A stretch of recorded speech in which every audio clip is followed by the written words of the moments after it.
Hello, everyone, and thank you for joining us for another episode of Vine Panther Presents. We have the joy of discussing a show that actually was produced 2 years ago and finally got put on Tubi this year, Damascus. The entire series has been put out there. One of the most original shows I've seen, and we are fortunate to get to discuss it this afternoon. Excuse me. But anyway, if you're new to the channel, please subscribe. Please watch the video to the end and enjoy the intro, which kind of says all that anyway. Oh, wait. I got to do it now. Wait. This is going to be funny. Wait. You ready? I got to do it. This is awesome. This is amazing. I love it. It was psychological. It was emotional. Extremely entertaining. But as always, as we try to say here, as we said, if you are new to the channel, please subscribe to the channel. And as we talk about this video, please like on the video and comment on the video, and we will get back to you as soon as possible. Hello. So, what does it mean to be who you are? Is this now? All questions that have to be answered in this series, or left up to you to kind of figure it out. But what did we think of this series, or at least season one? Let's go with Jamani first. Hello, Jamani. What did you think of said series? I thought it was inventive. I like the fact that it was short. Like, give me a half an hour episode. You don't have to stretch it out to a whole hour. Martin Lawrence was funny. It put a new spin on the whole Lamar colonoscopy bag or whatever and whatnot. I did think of that when said bag got stabbed with the knife. I was like, okay, this with the switchblade. I was like, this is quite nasty, but was still impactful, if you will. But what did you get from it? Like,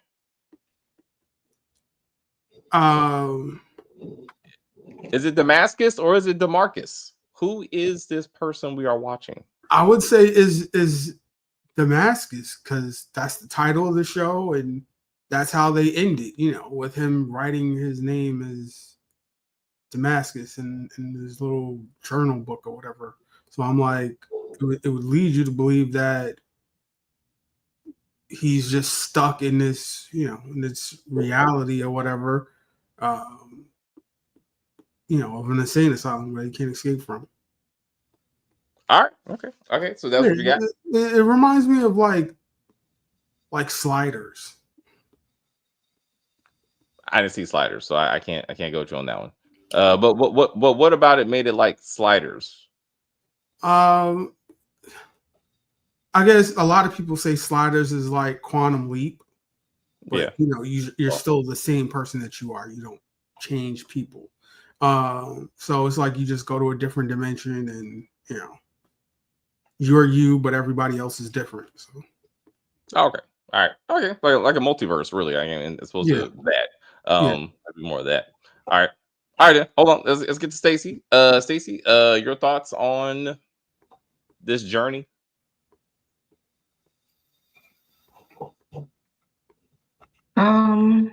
It is better than probably 90% of the stuff that we review. Okay.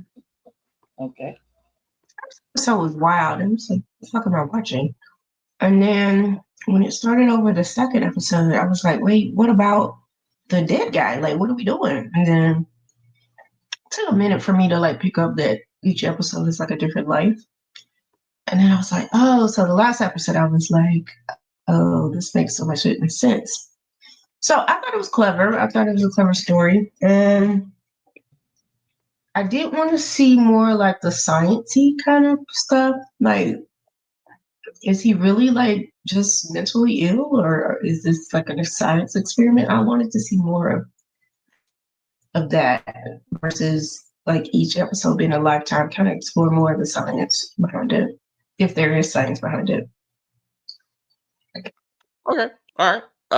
Hold on. We got have not watched here for this conversation. Well, you should check it out, Candy. I mean, to be free, you should check it out. It is worth watching. I watched it twice. I thought it was good enough. Hello, FB chick. How are you? How are you? All right, Kim, what are your thoughts? I enjoyed it. I like that it was only 30 minutes long each episode. I watched it twice. Um, and it was an exploration, I feel, of mental illness and grief and how we handle it. And how it can change you and make you into a different person sometimes. Like the way that you act towards other people, how you interact with other people and things like that, how you love in the world and how your friendships are, it can change you. So I really enjoyed it. I thought it was a unique way of showing mental illness, but I do have questions. Is he Damascus or is he Demarcus? Like, I don't know. I guess I have to come up with my own ending, right? I don't know. But I really, really enjoyed it. Yeah. Okay.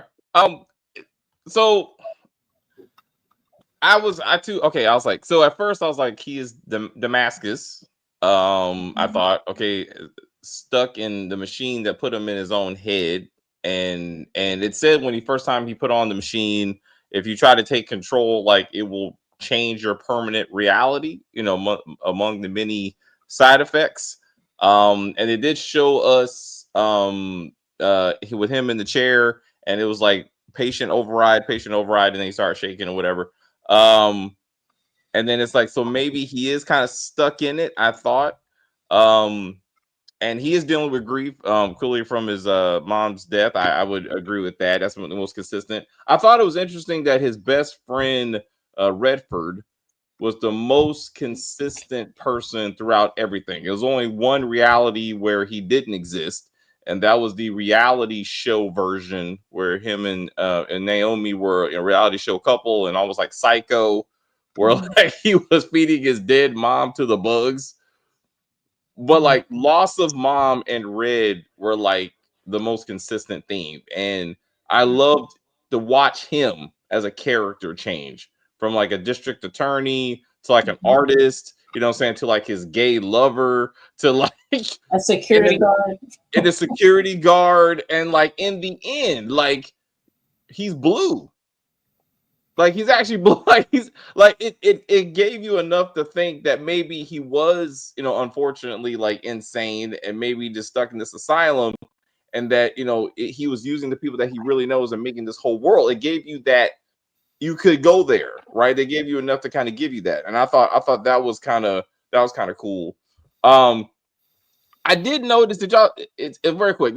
I thought, who else thought that maybe this is again all in his head, and the counselor is in fact his mother?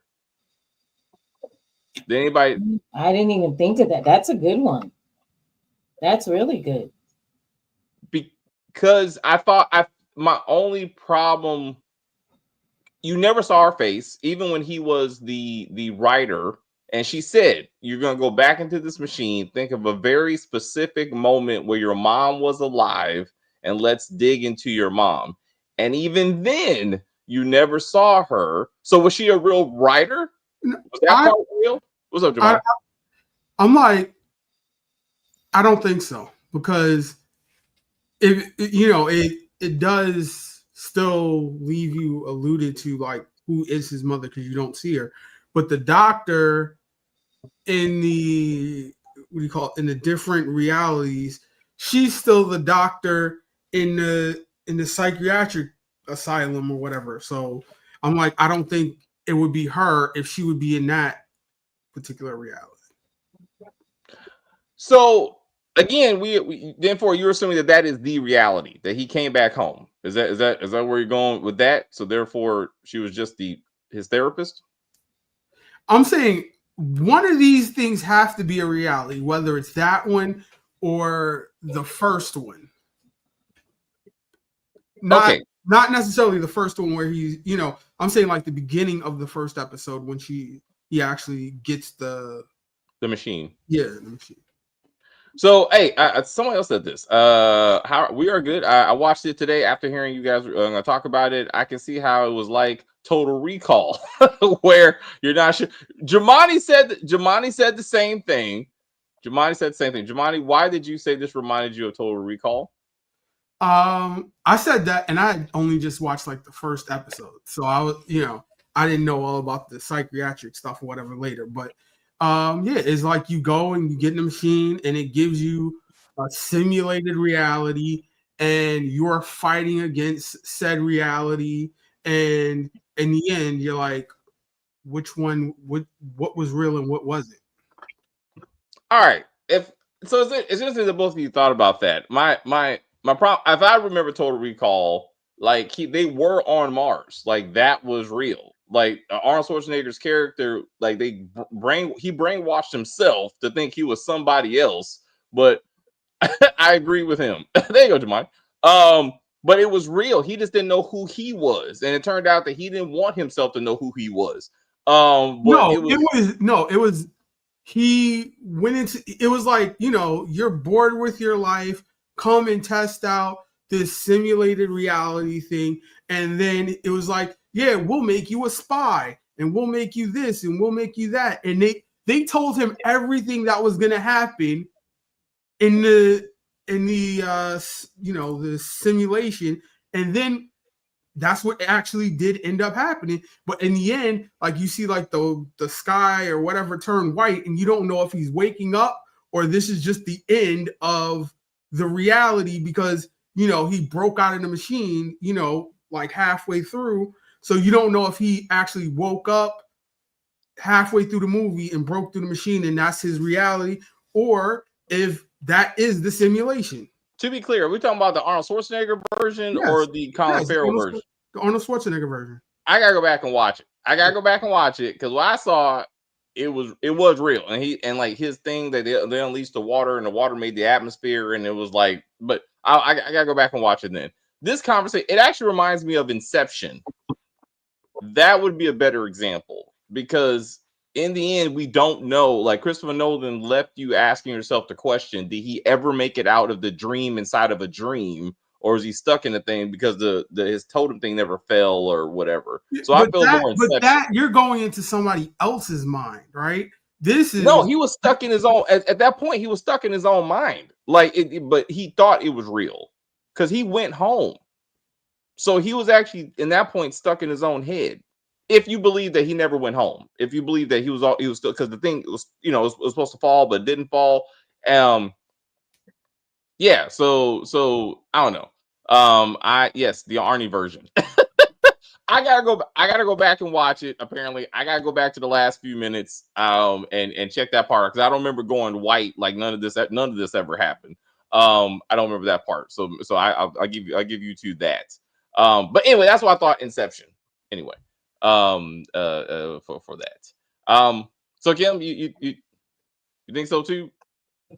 Yeah, I think it's more like to be honest, it's a combination of the two, right? So, and I haven't seen Inception in a very long time, but I do kind of remember the concept of it. So it is kind of, you don't know if he's stuck in there or he's not, or I mean, I just, for me, sometimes these thought-provoking movies or shows can be frustrating because they give you some of it, and then the rest they want you to do your own interpretation, which is like, no, that's not why I'm watching this. I want to see your interpretation.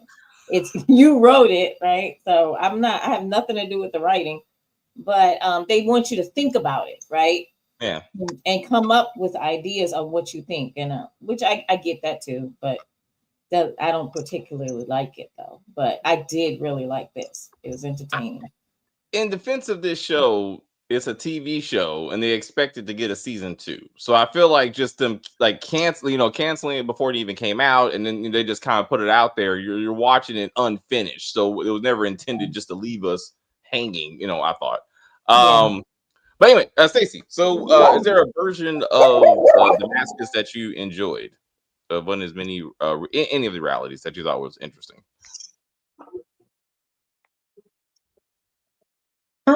Probably the first episode. Yeah, him have to go defend his sister's honor. That was. Yeah, that was weird. Like, you call some random guy you ever talked to in 3 years to go ride on somebody. And the fact that Red was so ecstatic, Red was more intriguing to me. I was like, okay, so you're what, a prosecutor, defense attorney? I don't know. No, but you just want to get into hood shit? Like, it was just, it was intriguing. I was like, he said that he, I guess, suppresses himself around white people. So he needs to take aggression out on black people. What? Okay, Jamani. Yeah, you like how you raised called your hand. him. You called him a district attorney, and she called him a prosecutor. He was a public defender because he got the guy out of he got the guy off and got the guy out of jail, and that's why the guy was with him with the dreads. Okay, but that it. So Yeah. he's still a lawyer. Can we agree? Yeah. And not a hood nigga. Can we agree? But he had an inner hood nigga in him. Like it was. Kim, you're muted, so does not help. What's going on? Couldn't it be that he came from the hood though? And so he, you know what I mean? Like he's a lawyer, right? But maybe he came from the hood. Maybe that's where him and Damascus lived in their childhood. And he liked doing hood things, but he understood, no, I can't. This is not how I can survive. I need to become like a doctor, a lawyer, or something to be able to get out of the hood. But it doesn't mean he doesn't love the hood. Like he still likes it and wants to sometimes explore hood stuff. You know, I mean, no, that's true. So that first episode was real. I mean, yeah, it was funny. It was funny. And the beginning is where the confusion happens in Total Recall. Like, how did we get to this particular moment? So the first episode had the most detail. The first Dirt experience had the most detail. I thought it was more, intricate in how you met the other people in his life. Like he all of a sudden had a sister, who all of a sudden had a boyfriend. You know what I'm saying? And I thought it was interesting that he went straight to protect her. That like that's how why did you pick this role? And it was like, I need to help someone, right? So supposedly he doesn't have a sister. The only person who's alive in his life is Red. When he explains himself, my father died before I was born. My mom died as I knew her, and the only person in my life really is Red. Oh yeah, buddy, like my girlfriend, which again was an afterthought once we kind of get to that. But Red is. But I thought, Stacey, but to your point though, I thought it was interesting that Red was an afterthought when he was like, I need hood nigga material. Let me see. Bring up contacts, bring up black contacts, bring up contacts in the last year. Okay, bring up contacts in the last 2 or 3 years. And Red was the last one, but the only one like with a photo. And he was like, Red, that's right. And he's the one who's like, let's go ride on this dude. Like, but every other time, Red was like his ace boon. That was his first choice, only choice in many ways. But he's the one. So I thought that was kind of interesting, and I did feel like it was a lot of nigga content in general, which irritated me. And we smoking, but I was like, niggas wrote it, David. What you expect? And I'm like, yeah, you're right. What is wrong with that? What is wrong with that? I don't. Jamani, like I shouldn't have to explain. Like shows like this, why you gotta put me on the box? Shows like this repeatedly tell us that we believe that at our core we are niggas. And we try not to live that nigga life, but when we get a chance, that's where we fall back to. That's who we are. Like not a version of someone, but he's like, yo, man, I just need to be a nigga. Can I do that with you? Sure, buddy. And I'm like, God damn it. The only thing consistent in all these episodes is nigga and weed. Like the only thing, and Red. So like it just seems kind of like fuck me. Like, can we find a version where he's not self-medicating with weed and he doesn't necessarily? I think that's because you obsess over that. I'm like, you gotta look you at accept it. There's a difference. Like you accept that that's just the way it is. So what's the big deal? I do not. But I'm like, there's plenty of things that I could say. I could say the same thing about, but that would be politically incorrect in certain things. But as far as this goes, like you have like the chicanery, whatever the Alexa knockoff thing was. Yes, like that was in every episode. Yes, except for the last one. So I'm like, there's plenty of threads that are non-urban.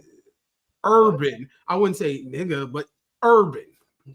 Okay, so again, same thing happened in Black Lightning. In Black Lightning, the very black show of superheroes, they had a black version of Alexa, which I let slide. Like I'm not even focusing on that part. Like I'm okay with that. I just accepted that, we just need our own or some shit. And Alexa sounds too white, I guess. Like I'm okay with that. But like the nigga and the weed, consistent. Like again, and even the therapist who also smoke, like the self-medication is my point. Like clearly he's going through stress. He's trying to get over his mom's death, and he's self-medicating on a regular basis. And in reality, or in the virtual reality, he constantly has to self-medicate. You know what I'm saying? And that's a thing that should be addressed. Like, what weed is a crutch, and for what? Like, what does it help you not want to see? Is what I'm saying. And that never really got addressed in the therapy. She never questioned why, again, Red is the most consistent person in all these versions. And at one point you were a couple.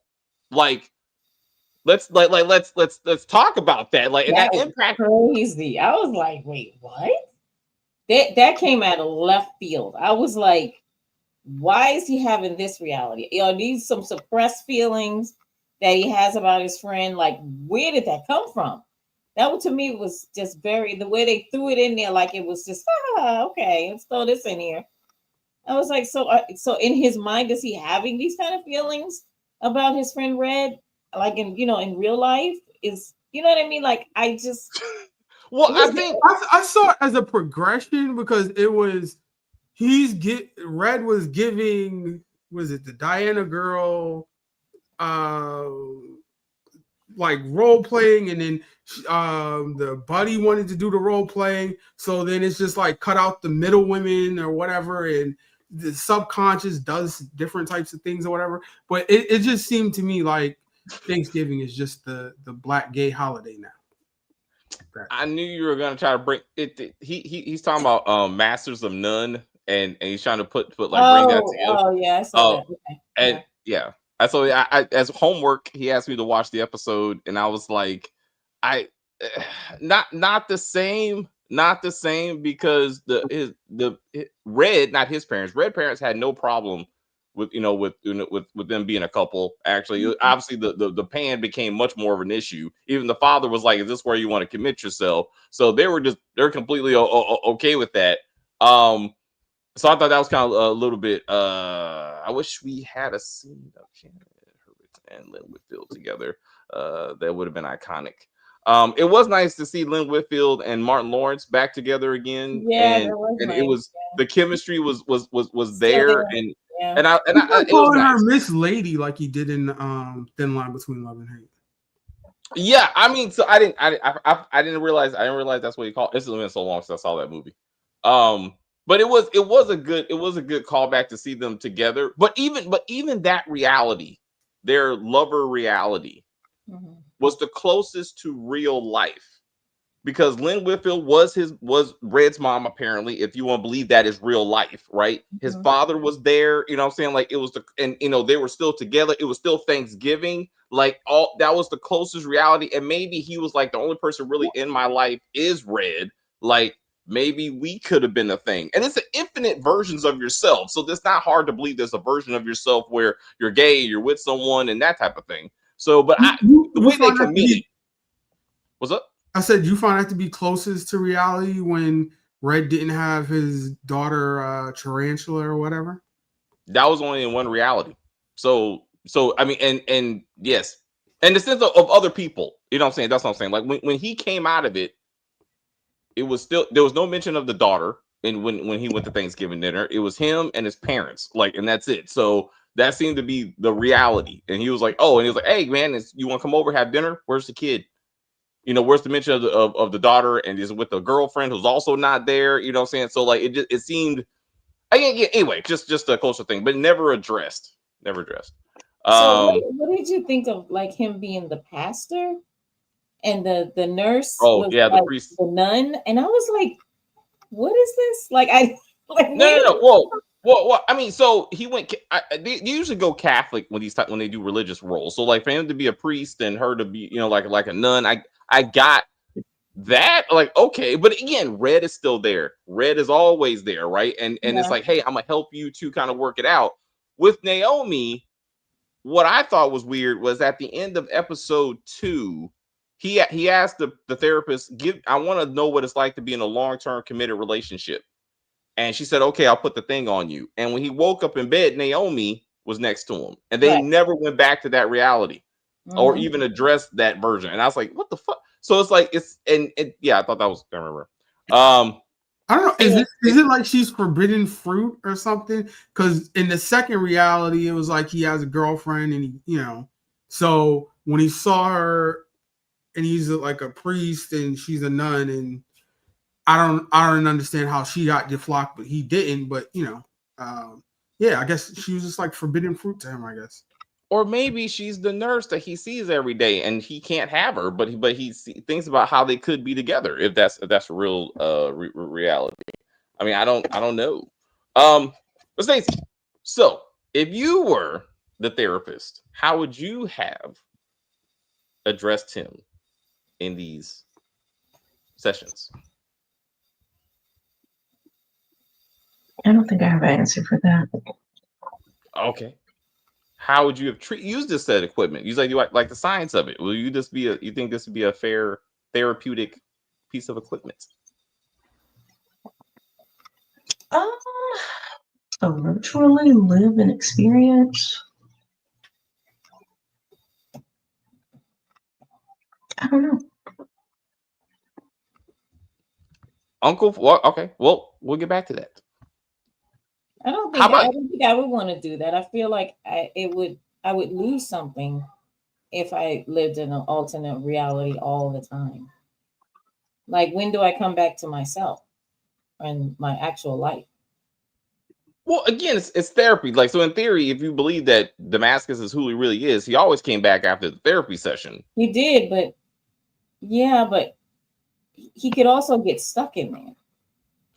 I mean, if one reality he really, really, like, say he got Naomi, right? He's with Naomi, they're happy, they show them married, they got a baby, a dog, and all that stuff, right?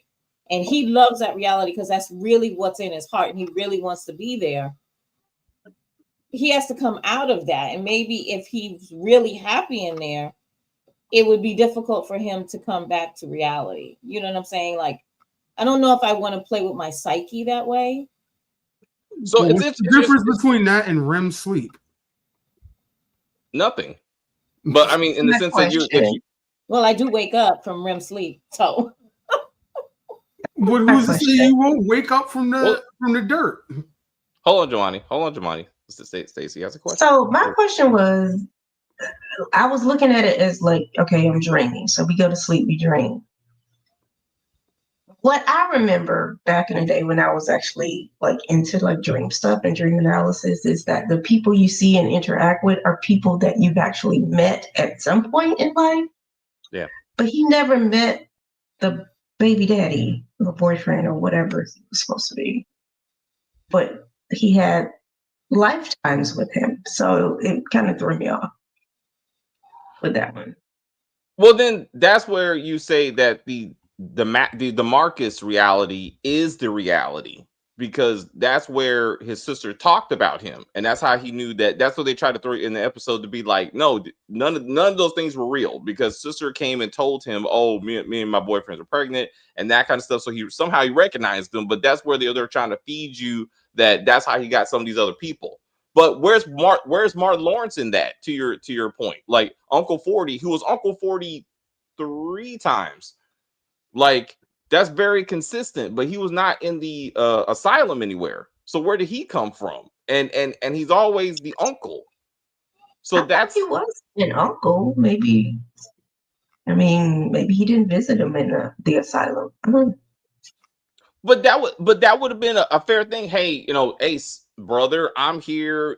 Uncle 40 is gonna come next week. But like, that last episode should have said that, so we could be like, oh, okay, that's why he's always thinking he always has an uncle in some of these fantasies, because it's repetitive, and that would have been. But yeah, that, to your point, when I said I thought the therapist was the mom, what messes with me is that there's 2 scenes where there's one scene where you just see her, where she comes to the office and she's like, oh, you got a message from, from Damascus. And I'm like, okay, so she exists outside of his reality. So maybe she is real.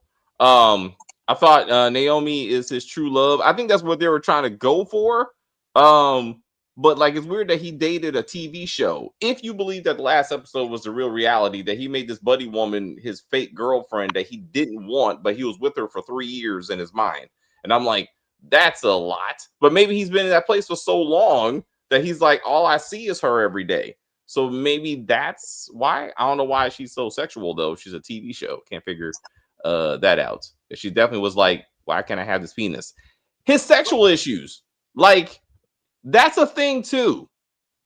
In every version, he doesn't want to have sex with anyone. He's very much like, I ain't, or at least with Buddy. I mean, even with Naomi. Even with Naomi, that's a side effect. Remember, she said erectile dysfunction was a side effect of the dirt. Well, he referred to like he just didn't want. It wasn't that he physically couldn't. He didn't want to. That's not the same thing. Like if it's all happening inside of your head, your consciousness might not be able to tell physical ability from like want or desire. Yeah, I disagree. Like the reason why Cialis exists because men want to have sex, but the penis ain't working. Yes, but I'm saying that's in real life. I'm saying in a dream state or alternate reality, your mind might just say, well, you don't want it, as opposed to it doesn't work. Well, no, when he's with Buddy, that's supposed to be real life. When in every one of those instances, he's like, nah, I just like, why are you trying to make me do it? Like, she's almost taking it from him and that kind of, that's supposed to be, we're presented that's real life. And it's like, that shit ain't working. So yeah, what's okay. Yeah, I didn't think that he didn't want to do it. I think he didn't want to do it the way she wanted to do it. She wanted him to like call her names and just get buck wild with it. And he was like, I don't want to do it that way. I just want to have simple sex. And she wanted him, she wanted him to like really get in there and slap me on my butt and turn me around and do all these things. And he was just like, I don't want to do it that way. And so I don't think it's a side effect from the reality, from the whatever him being in the altered state. I just think that he doesn't want to have sex that way. He doesn't feel like that part of their relationship is necessary. They shouldn't really be together because they're not even really compatible. I mean, like, just even the way that she's kind of controlling too. And then when she was walking around his house and she was like, what grown man has sneakers? And I was like, but you don't live there. It's his house. He should be able to have whatever he wants in his house, right? And actually it's his mom's house that he inherited from her. So it was like, if he wants to decorate his house any way he wants, mind your business. But she was just like, she put him down like, oh my God, you need to do something about this place. And she was not who he should have been with. And I don't think his heart was there. I honestly believe he was in love with Naomi, like actually in love with her. So the equipment felt more recreational than therapeutic, and maybe because it's only a 30-minute show, they didn't have the time for him to. Again, the therapist never really talked about the different versions that he lived through and what they mean. And this is supposed to be like a real therapy session. Like, where did you go? So in one version, I was a priest and I met Naomi and we're supposed to be together, but we still didn't have sex. And then she lost her job and that kind of stuff. So we couldn't be together. Okay. One day I was in a reality show. Like, what do these reality mean? What does this reality mean? And what does it mean to my mom? Because ultimately it all somehow came back to his mom. And I was like, And then, and so that never, it came more like Trip. Also, remember the movie we reviewed, the Hugh Jackman movie where he like ran a virtual reality machine? Oh yeah. Right. And then to your point, he would rather be in. Remember, like ultimately he said, "Keep me in the machine because I want to live in the world where I didn't know my girlfriend didn't want to be with me and some shit." And like, so he chose the fantasy, over real life. So that kind of reminds me of this, in that sense. But it was very linear in that sense. We knew when reality wasn't real and that sort of thing. So I was like, it's, again, interesting that he never had even with Buddy or with Naomi, he never had a situation where he was a family man in a stable relationship. Like the only kind of stable relationship he had was with Red. And then notice that in the end, when Red became blue, he's the one that attacked him. He's the one that was like, I don't like you. And it's like, no, that's not who you are. Like, you're my ace, like, and that kind of stuff. And he was trying to apologize to him and that sort of thing. So it's like, was he fantasizing this relationship with him? They were roommates.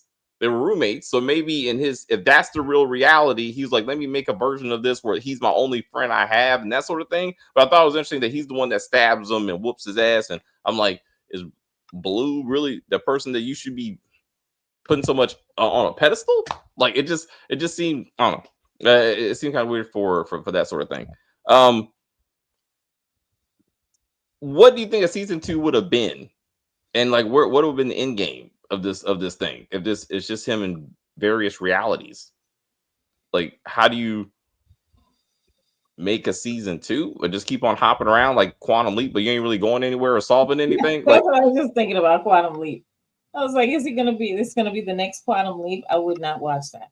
So yeah. I don't know. I feel like I don't know what another season would be. Do we actually need another season? I don't think so. I think it could have been a movie.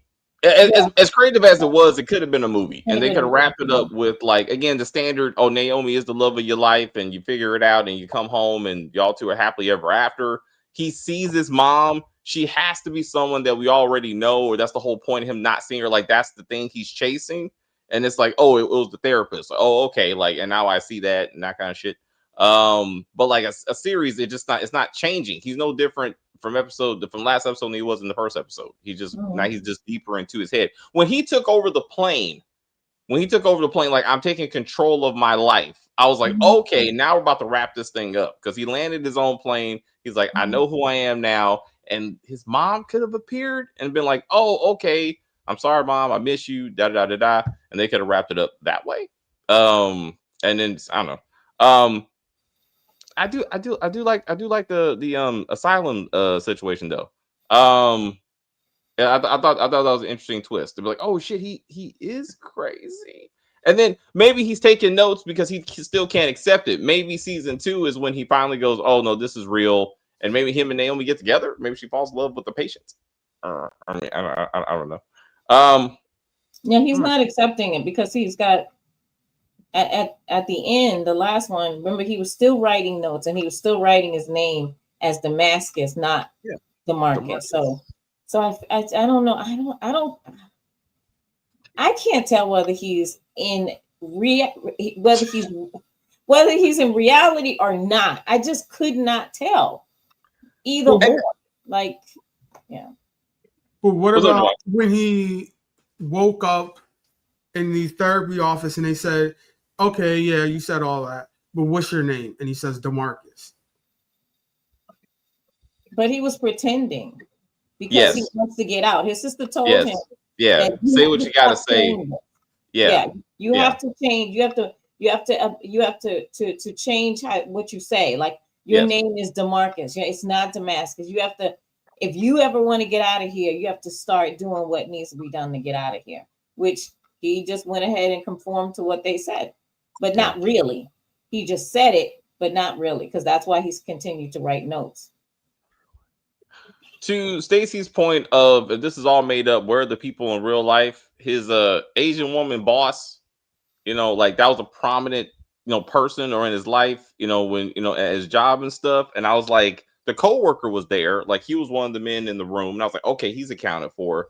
But where's she at? Like how, if that's made up, how did he make her so prominent? And then the lady he was trying to get to speak up for herself, like, those two had words and dialogue, so they meant something to him. So if he made all that stuff up, where did they come from? Was never really explained. So it's like, well, maybe that's, but people, like I said, we've all had dreams where we create people, what I'm saying, like, or things, what I'm saying. So that could be that, but he never flew or doing anything outrageous.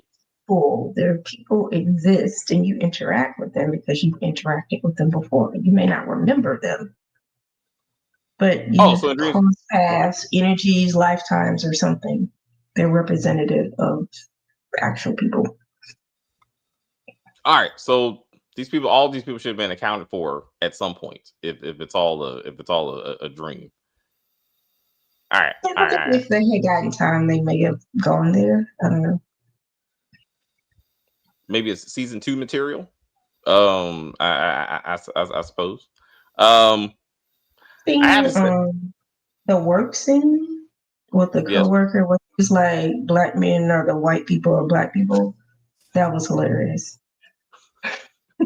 Have you heard that before? People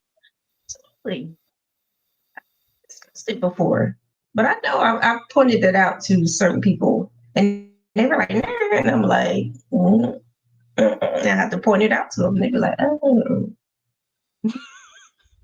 But it's okay, but not the gay ones. It's like I'm different because The I'm gays gay. I don't don't. care. It has to be a straight black male. Okay, all right. I thought that was probably, again, that was his real reality, but that was hilarious. That he was like, and then you gotta fix yourself, man. So he's like, I'm just gonna show my mama, and I was like, okay. Another thing, stereotypes. I've talked about this a lot because it keeps on happening. Why he don't give a fuck about his daddy? Like, I know his mom died when he was alive, but like his dad died before that. And he's like, mama. I'm like, but you didn't even know your daddy. Can we? He's like, I just need to find my mama. I'm like, daddies? Like, maybe, I don't know. I was like, maybe he never knew his dad because his dad died before he was born. Kind of want to be like, the only person that he knows is his mom. Again, but he also has a father. It'd be nice if he gave a little bit of a fuck. I mean, just to be like, I have a picture. It'd be nice to know that. It's just weird to be like, it's constant the mama. Like, it's constantly the mama. Like, it'd be nice to be like. And what about the fact that it's no matter whether you have a dad and a mom, when something goes wrong with the kid, whose fault is it always? Serial killers. Oh, it was their mom. Oh, crazy people who run around with guns. Oh, it was their mom. It's the way the mom talked to him. It's the way the mom raised him. It's the way the mom. It's always our fault. Always. And it's like, that's not true. But if you really pay attention, that's what a lot of criminals is like, well, yeah, my mom used to beat me and my mom. It's like, dude, you can't win. So it's not. It's, so wait. So okay. The every reality, we've never even saw the mother. So I'm like, for you to be like, not that we know the father? The mother wasn't there either. It's just he may have mentioned, yeah, my mother died 5 years ago, but he still mentioned, yeah, I don't know my father either. So I'm like, it's the. And also, when the therapist was talking to him about Bundy or the girlfriend, she wrote down mother issues or something like that in her pad. Mother relationship issues. That's what she wrote. Why is it the mother's fault that he can't have a relationship with a woman, a healthy one? But the therapist even agreed that that's what it was. It's not blaming the mother. It's the fact that not having the mother has messed up his relationship with people. It's not the same thing. Like, she never said that she did something to him. It's just that the loss of the mom has affected him, like in many ways. And again, in every reality, at some point, it's I can't even face it. Like, was he in the car? Was it a car accident and he was there? And like, maybe he feels responsible. Like, all of this should be in a prequel, like season 2. Like, if we're gonna go with that, can we go to when mom was still alive? Can we actually go back to his childhood? Let's go from childhood and then bring it all the way down to where he's at right now, right? Yeah. So that we can see more of what happened in his life that got him to where he's at. I think that would be interesting, right? Yeah. And in his real life, when he says things like, I'm unknowable, and like he's proud of it, like no one knows me. And she said, well, maybe you don't even know you. So maybe this whole thing is about him trying to figure out who exactly am I, and these are all me's, just in different versions. So I'm all these people. And like, again, that easily could have been a movie too, but like this could have been wrapped up in that sort of thing. Like the formula of this does not make for a multi-season show. In essence, if you're not meeting new people and going to new places and you're just kind of in a circle, like in your head, then it's like we gotta kind of move forward. So maybe a movie probably would have been better if they're gonna stick with this theory. But I just say it's often, and not even this, like often it's like it's the mom. Like even if I think I love Marvel movies, and often it's like my mom died. I'm like, well, your dad died too, though. But my mama, and I was like, okay, all right. But he was like definitely like his not having his mom there like changed things. And I was like, okay. And then even maybe dysfunctional relationships, like in real life, like Red and Diane had a dysfunctional relationship, and they had a child. His made-up sister was in a dysfunctional relationship, an abusive relationship, and they were about to have a kid. And like, did that have something to do with it? Like, it seems to be a constant theme of that. And I thought it was kind of weird that if it was real, his sister says, "Look, like this man choked me out, and he knew I'm pregnant." And she's like, "But I can't call the cops because I ain't trying to kill him. So just go over there and scare the shit out of him." I'm like, this sounds like some shit from The Shy. But he gets over there and she's like, "Look, she stabbed me." "Oh, she stabbed you? All right, then it's all good, bro. I'll be your mentor or some shit." And I'm like, well, maybe she stabbed him because he was choking the shit out of her. Like, did you ever think about that? But he's like, "Oh, I guess everybody had a part to play in this." And I was like, what you're all right. So what I got from what you guys have been saying is, what if that is just him projecting what actually happened to his parents? Because remember, the Uncle 40 said, "Yeah, we did this same thing with your father, and I had to teach him how to treat people in my family, women in my family." So I'm like, this could just be him living out what his uncle did to his father. And which is why his father died before he was born. Also good. And it was like his sister would have been a third generational victim of domestic violence, like in that sense. And I was like, what the? And if again, that's a reality he made. Where's the therapist to be like, let's unpack this? You know what I'm saying? And in the end, the father got killed, on accident. But after they're like, it's okay, we're all gonna get kumbaya. Then what does it mean that he got shot in the head? You know what I'm saying? Like, again, like you said, is that what happened to the dad? Like, how did the dad die? Domestic abuse was constant a thing. All those things could be things. Stacey, what do you think? That's interesting because the baby daddy got shot and died before the nephew or niece was born. So maybe he was recreating the scenario that might have happened to his daddy. I don't know. But interesting to see that play out. Yes.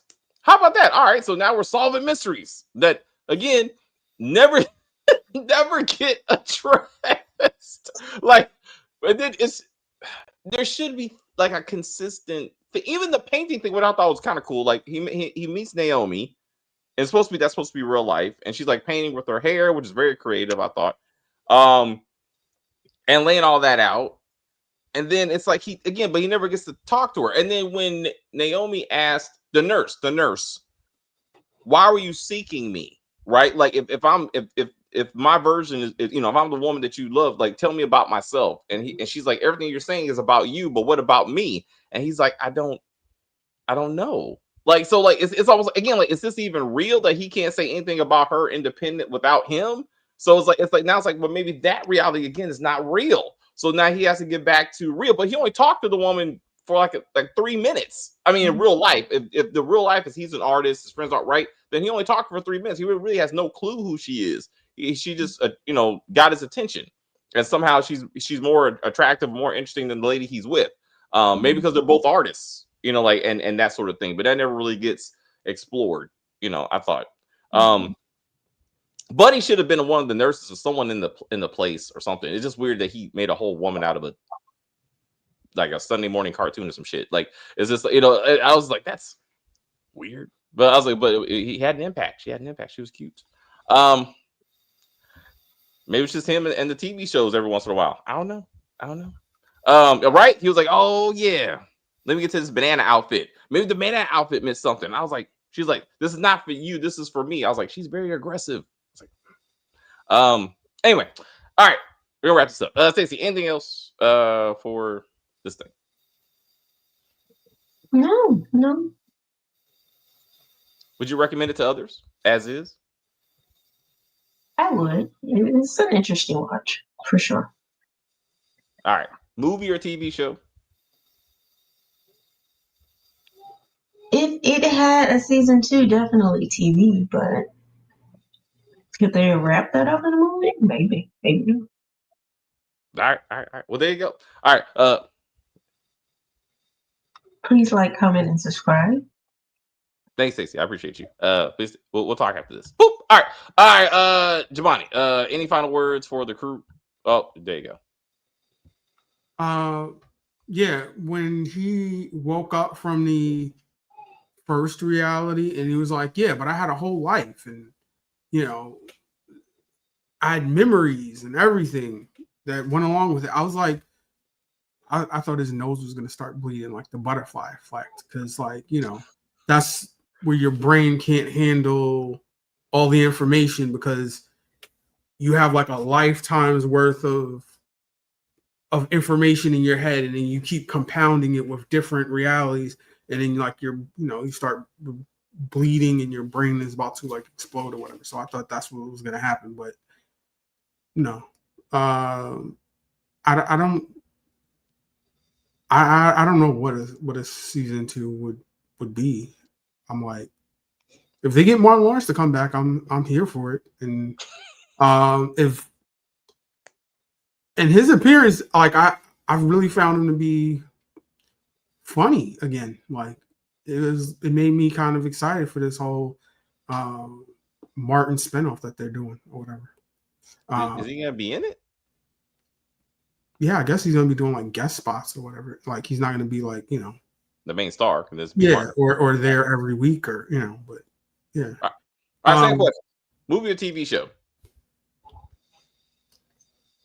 I'm like, this thing is like what, 2 hours and change? I'm like, all you'd be doing is like taking an hour off of it and calling it a movie. I don't know. I think it would be if it was a movie, it'd be a little too avant-garde. It'd be very artistic or whatever. Like I don't know. I say you leave it as a TV show and it's longer and ambiguous. Like a movie, it'd be like, I just wasted 2 hours. As opposed to this, it's like, well, it's because a movie is finished when it's this is the finished product. A TV show is like, well, I watched many TV shows that have gotten canceled or not gotten picked up or whatever. So you're more used to indefinites in the material. You're more used to that kind of disappointment. All right, I get you, but I mean, again, Inception was ambiguous. There's plenty of movies that left you going, and it's up to you to kind of solve the mystery. Sorry, Black Mirror. That's what this could have been, and probably easily could have been. It could have been a Black Mirror episode, if not a Black mini, and they would have wrapped it up like they would have had it perfect. Like that's what this is Black Mirror. I can't believe that didn't come to me. But yeah, this is definitely a Black Mirror worthy storyline. Yeah, definitely. I'm like, I don't know why Amazon Prime Video decided not to pick this up with all of the blatant product placement. I was like, yeah, we ran out of isopod food, but it'll be here in 1 hour using Amazon Prime. Even you see the package arrive and everything. I was like, this is you can't be any more blatant than that. Yeah, that was on purpose because they were in a reality show, and I guess as I took it, they were trying to fund the reality show. So that's I hear you. I definitely hear you, but I feel like that was part of they made it part of the storyline to be like, okay, guys, we got to do it because we got sponsors. But yeah, it was a little bit heavy. It was heavy-handed. Yeah, I'm like, I don't like we haven't come out with like smell-o-vision or taste-o-vision or whatever, but I really want to know what slavery tastes like. That was a bit much too, bro. I'm trying to let that shit go, bro. I'm trying to like y'all doing too much. But all right. But it was a thing. It was a thing. I feel like I saw that in Insecure, and it probably would have fit with that kind of thing. I'm like, maybe it's because I don't do that much cooking, or or like I've never cooked cornbread in a skillet, so I wouldn't have known you can't put it in the dishwasher. I don't use a dishwasher, but I don't know. I'm like, how are you supposed to know these things? The ancestors. I don't know. They didn't have I don't know. They went too much with the whole skillet thing. It was a bit much. Then they really paid it off. But there are moms who are like serious like that about holidays. Like my mom was like that. Like everything had to be, like the way she needed it to be, and anything that was like you had to eat at 2:30. If you had it at 6 o'clock, it was too late. She didn't even want to come to your house, or she didn't even want you to come over if you were late. Like black moms can be a little bit much on certain holidays, like Thanksgiving and Christmas. They just can. It's like, come on, it's just a holiday. Like, stop it. But Lynn Whitfield definitely reminded me of the typical black mom on a holiday. She really did. So and it was a great monologue. I mean, obviously she delivered it very well. Like I believe that this skillet mean everything to her. It was her family legacy and that sort of thing. So I was like, and I thought to the extent that they did all this, I thought in the real world we would have saw the skillet, or there would have been something to be like, there's a reason why it went that far in his fake reality. Like there's some information he already had. Maybe it was his mom had the skillet or that kind of thing, so he kind of put it on Lynn Whitfield, and maybe Lynn Whitfield's his real mom. Like, you know what I'm saying? Like maybe that's the thing. Like, you know, they could have worked with that. Anyway, we got. I thought she's left out. I'll bring her back just because I just want to look at her. Season 2 could have been Damascus getting out of the asylum and him settling down with Naomi. Yes, it seems like a Black Mirror episode. Yeah, again, I don't know why it took me so long to figure that out. The Anthony Mackie episode when he was in her relationship. I knew you were gonna say that. Most Black people who did not watch Black Mirror, that's the first time you heard about this show. You're like, what in the fuck? But then it goes, am I gay though? Like, is that gay? Like, I was like, I'm just like, hey, I mean, it's avatars, right? I mean, I ain't really touching, but similar. He tried it, and notice that hug went along a little bit too long. Like he and Red were like, and it wasn't until he almost tried to rub his back or kiss him that he was like, whoa, bro. Now we're doing too much. But he was like, oh, I'm sorry, I just wanted to see maybe. And maybe that's the truth. Because in the back of his mind, I think maybe he has some feelings there. Just be like, that's the real love of his life. He just needs Red, and then just the work that, like, forget all this other stuff, bro. Just me and you and the cornbread. That's all we need. You know what I'm saying? Like, what else is there in life? I don't know. I'm thinking that this is all fake because he says at the last episode when he's giving his monologue in the asylum, he's like, it's 2023, and all of that technology stuff does not exist yet, or whatever. Well, it said in the beginning, Jemani, it said like a version of. I mean, it did state that. It did state that this one's supposed to be now. That's what I'm saying. So, I didn't see that part. Yeah. 2023, a version of. Some to that effect. This is an alternate 2023. Just to calm. Yes. But they did address it. Because the whole self-driving car with the avatar in the window, and that's supposed to be right now. I mean, there's a lot of advanced technology. Again, really impressive for a Black production that went that far in the sci-fi technology bit. I was very, very impressed, and like more like Black Mirror. If Black Mirror and like all Black got together and made a Black show, I would be like, this is it. Also produced by AMC, so it could have been on all Black. So there you go. But definitely, do that.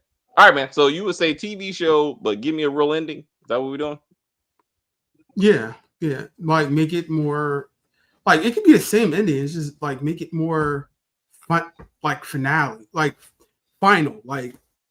But then that's a movie. That's a limited series, is what you're asking for now. So now you want a limited series. But that's what it said. And when you look at the title, it says limited series. Well, that's because it was canceled before they put it out. That's not how it was created. Oh, well, why? That's what I'm saying. Well, like, yeah, as Giovanni was explaining, yeah, you know, Amazon picked it. It was made by AMC. Amazon paid for it. Then they said, fuck it. Then, and some articles said that they shelved it for tax purposes. But then 2 years later, this is 2 years ago. Then 2 years later, somehow they gave it to Tubi, and Tubi put it out this year. So, yeah. Well, who owns Tubi? Disney. Disney. Tubi's owned by Really? Fox, and Fox owns Disney. Disney owns Okay. Fox. Excuse me. Disney owns Fox, and Fox owns Tubi. Wow. So, but no, content gets shared around. I mean, because I was actually going to joke with y'all that Terror Lake Drive is now on Tubi. I saw that. I was like, damn it, our favorite show. I was waiting for a season 4. That doesn't mean that Tubi owns it. It just means that Tubi is licensed to stream it. Mm-hmm. Yes, I'm saying, but I'm saying like, but I'm saying we still know all those are AMC properties at this point. But I'm saying it's like, just share properties. What I'm saying. They got All Black, which a lot of the stuff come from AMC. Seems to be a lot of black shit who used to be on All Black coming to. I'm waiting for Wicked City. When Wicked City gets on Tubi, then we know it's gone. And I was like, that's gonna be a good day. That's gonna be a good day. All right, John. So limited series with a finite ending. Yeah. Yeah. All right. Would you recommend this to others? Yeah. Just I'd recommend it with the stipulation. Don't ask me because I don't have any answers for you. So watch it. Just watch it. It is what it is. Yeah. But you like the ambiguous ending. So you like the ending. You like the kind of like you'll figure it out. Yeah. Yeah. I'm like I don't know why people want. I like things that are like thought provoking, like that are vague or ambiguous. Like it's up to your interpretation. I'm like, I don't know, like it's like art where it's like I don't want you to tell me what it is. I can interpret it any way I want to. That's what makes it valuable to me. And the show is a work of art about an artist. You know what I'm saying? Who works for the government. See, so maybe it is all art. I like that. All right, Joanne. Anything else? Like, comment, subscribe. All right, I'm saying goodbye to you and Stacey now. Boop, boop. All right, Kim, your turn. Yeah, if they're gonna do season 2, I would watch it, but I would want it to be like what it said, a prequel, and then so that we can go through the whole life. Like, does he actually have a sister or does he not actually have a sister? Right? I mean, we need to know the answer to that. What happened? What type of mom did he have? What type of life did he have that leads him up to this point in his life where he's basically having, I wouldn't say a nervous breakdown, but he's very mentally unstable. Not in a violent way or anything, but he's just very, like, he had a lot of paranoia. Like when he was listening to his coworkers and they said his name, I felt like they were just trying to show like mental illness has a lot of paranoia. Like you think people are looking at you, you think people are talking about you, right? Because you're not even comfortable with your own psyche, and then you project it onto other people, right? And so I think that that's what he was going through at work. And I didn't think that her name is Old Girl, the Asian woman who was his boss. Yeah. That's a crazy name.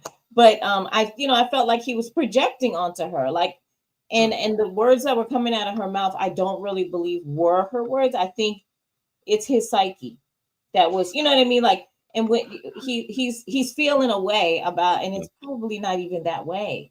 Do you know what I'm saying? So I think all of this is his perspective, how he views himself and the world he lives in, right? So, but I thought it was I mean, it's a very good show. It really is, and it is thought provoking. It's a great conversation piece. So yeah, just if we have a second season, just start it from the very beginning when he was a little boy, or when he was in his mom's stomach, and what happened until when he has to be put into the asylum. And I think that would be great. You don't need any more, no more seasons, just 2, right? So, just for the record, you agree that the episode 8 was the reality. He's in fact has been committed to an asylum. He's been there for years, and he's been thinking he's in an alternate reality. None of this is real, but he does have a sister who does have a boyfriend who is having a baby, and Naomi is just truly his nurse, and he's just made this whole reality to help him accept his situation. Yes, absolutely. Okay. Yeah. All right. Yeah. And he's still not over it because he still says, "My name is Damascus." So he's still not really over his psychosis. Right, exactly. Right. And I think that his psychiatrist is the one who put him in there.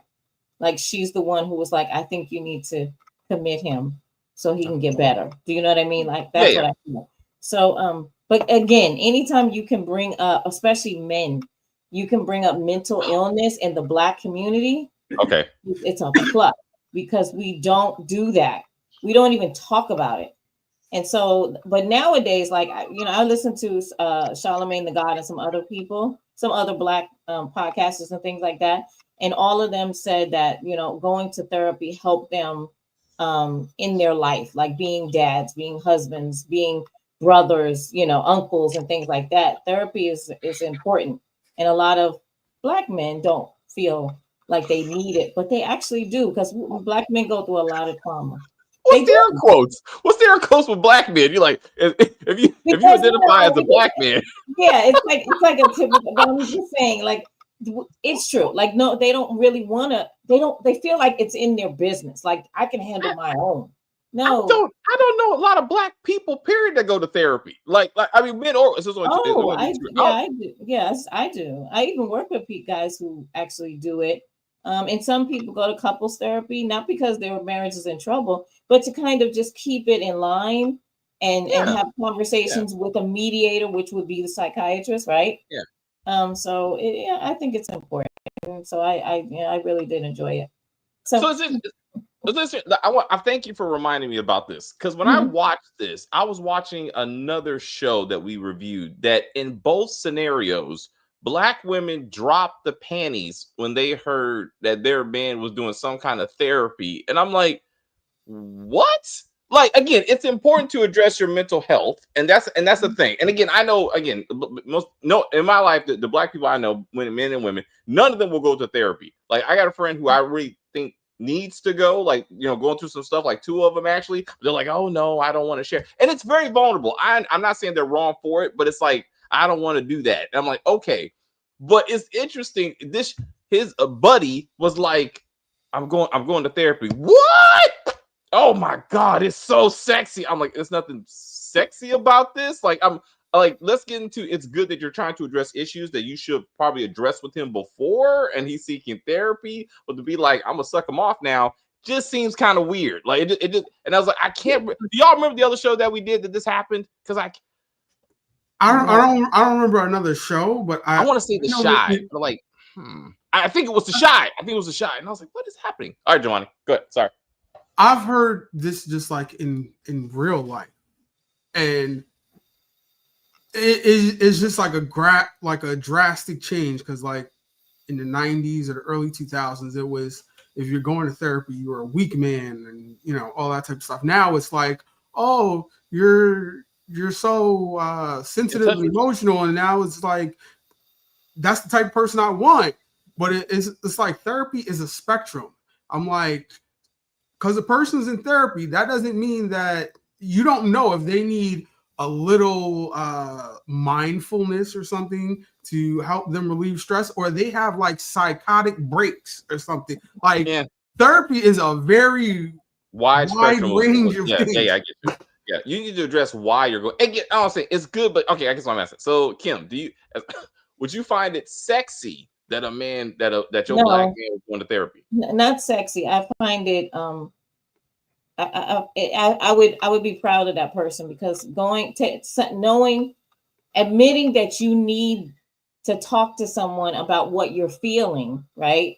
I think is huge, and trying to understand your trauma, especially like when men are beating their women or their children and things like that, because and I said men, not Black men only. I'm talking about just men in general, white, Black, purple, doesn't matter.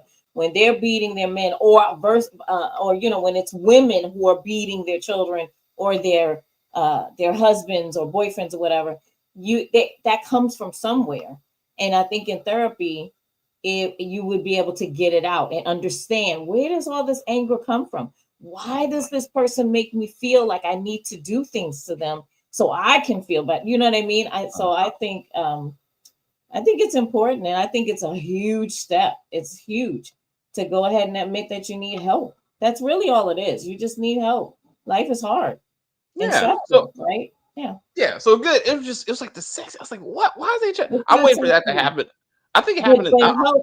But taking care of your health is a very good thing, because a lot of men, they don't even go to the doctor. Like all of a sudden they got prostate cancer because they wait till the last minute get their prostate checked, right? But been Yeah. having symptoms for years. Yeah. Oh, I can't pee a lot. Wait, did you go to the doctor? No. Why not? Like, what are you doing? Yeah. So. Or don't ask questions when they go. Right. That thing. So Stacey, I'm sorry. I know I keep on doing this. So I'll ask you, do you find it attractive if a person is going to therapy? No, ask her sexy. Okay, let's go back. Do you find I need to be consistent. Do you find it sexy if someone's going to therapy?